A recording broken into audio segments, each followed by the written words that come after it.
પંચમહાલના ગોધરામાં નીટની પરીક્ષામાં ચોરીના ષડયંત્રનો પર્દાફાશ થતા ગુજરાત વિધાનસભાના ઉપાધ્યક્ષ જેઠા ભરવાડે સમગ્ર પ્રકરણમાં ઊંડાણપૂર્વક તપાસની માંગ કરી છે. અને એટલું જ નહીં, જેઠા ભરવાડે તો આ ષડયંત્રમાં મોટા માથા અને શાળાના સંચાલકોની સંડોવણી વિના કૌભાંડ શક્ય ન હોવાનો દાવો પણ કર્યો.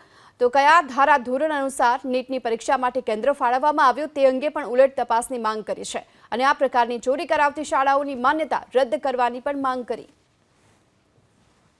આની અંદર મોટા માથાઓ અને સ્કૂલના સંચાલકો પણ સંડોવાયેલા હોય તો જ આ વસ્તુ શક્ય બને. એટલે નીટના જે લોકો, જે અધિકારીઓએ જે કેન્દ્ર આપ્યું છે એ પણ મને શંકા લાગે છે કે કેન્દ્ર કેવી રીતે આપી શક્યું, કયા ધારાધોરણ મુજબ કેન્દ્ર આપ્યું.